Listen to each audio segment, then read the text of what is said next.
هذا كم جرو waxaan rabnaa maxamed Cusmaan inuu horta agteena soo istaago oo nu hambalyeeno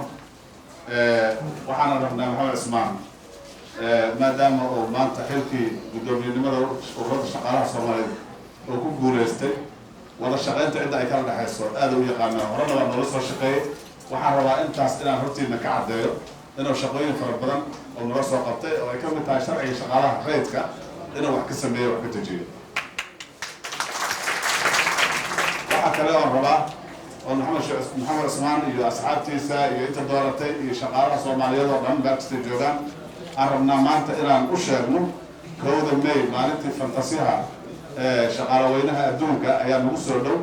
oo dhawaan qaban doono dadkii 3 maalmood ee naga xigto kulligii soo diyaar garooba gaar ahaan maxamed Cusmaan iyo inta dooratay ayaa maanta fursadan uga faa'iideysanaynaa in ay nagala soo qayb galaan dabaaldega kowda May. هذه أول ما تنتهي.